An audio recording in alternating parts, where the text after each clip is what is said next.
In the last video, we were practicing factoring a standard trinomial. And what we found was that in order to factor a standard trinomial, we must first find a pair of numbers that multiply to equal the last term of the trinomial. And that same pair of numbers has to add to equal the coefficient of the middle term of that trinomial.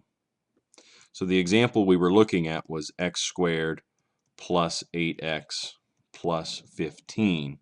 And our job is to find out what that standard trinomial factors to. It should always factor to a pair of binomials, so now we just need to figure out what goes into each. The first thing that I'll do is build a t-chart. And what I'm going to list in the upper left-hand corner are factors of 15, because we're looking for two numbers that multiply to equal 15. In the upper right corner of my t-chart, I'm going to list numbers that sum to 8, because they must add together to equal 8. And so I might start thinking of numbers that multiply to equal 15. The first one comes to mind would be the pair 1 and 15, but also the pair -1 and -15 also multiplies to equal a positive 15. We also have 3 and 5, as well as -3 and -5. Those are the only factors of 15. Next, we need to find which of these factor pairs adds or sums to equal 8. Well, 1 plus 15 equals 16, so that's not going to work. Then -1 and -15 add to make -16. That's not going to work either. 3 and 5, however, does add to equal 8. And just to be safe, we should check the last pair. -3 plus -5 equals a -8, so we know that that option doesn't work. The choice that will work for us are utilizing the numbers +3 and +5. That's why we can say that the factors of the trinomial x squared plus 8x plus 15 must be a +3 and +5. Lastly, to fill in these binomials, since this is a standard trinomial, all of our standard trinomials will start with an x squared by itself. Technically, it has a coefficient of 1 here. But since these start with an x squared, the only way we can multiply two numbers to equal x squared in these cases is to use x and x.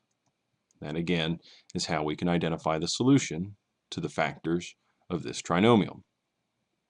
Let's take a look at a couple examples down below. Here, we're looking for factors of 12, because we must find two numbers that multiply to equal this last term. Then we also need to find values that sum to equal 8. Let's start by identifying the factors of 12. 1 times 12 works. So does -1 times -12. We could try 2 times 6, or -2 times -6. We could also try 3 and 4, or -3, -4. I just cleaned up my t-chart there just to make this a little bit more easy to follow. Now that we've listed all of our factors of 12, let's try to find the pair that adds to equal to the number 8. Because again, we're looking for numbers that multiply to equal 12 and add to equal 8. Well, the sum of 1 and 12 is 13, and the sum of -1 and -12 is -13. So neither one of those pairs are going to work for us. The sum of 2 and 6, however, does equal 8. So I think we've got a good candidate there. We should double check the others just to make sure that no other pairs will work. And if we do our math properly, we should recognize that there are no other pairs. This is an exclusive and distinct answer for us. The only pair of numbers that multiply to equal 12 and add to equal 8 are the numbers 2 and 6. So what this tells me is that the factor pair, the binomial factors of this standard trinomial, must include a +2 and a +6. That's the only way that we can multiply to equal 12 and add to equal a positive 8. Since this is a standard trinomial, we're going to include x at the beginning of each binomial, and we have a factored solution. Let's look at one more. In this case, I want to find factors of 36. So factors of 36 that sum or add to equal negative 12. So this one's just a little bit different. It's the first time that we've had to find numbers that add to equal a negative value, but that's okay for us. We can manage this. The first pair of factors that I can think of would be 1 times 36 and negative 1 times negative 36. So we'll list both of those. Again, numbers that multiply to equal positive 36. We've got two options here. Then we have 2 and 18 along with negative 2 and negative 18. 3 and 12, negative 3, negative 12. 4 and 9 along with negative 4 and negative 9. Then lastly 6 times 6 along with negative 6 times negative 6. We need to check these factors now and look for those that add to equal a negative 12. Well, the sum of 1 and 36 is 37, and negative 1 and negative 36 is negative 37. 2 and 18 make 20. Negative 2 and negative 18 make negative 20. The next pair makes 15 or negative 15. Then 13 or negative 13.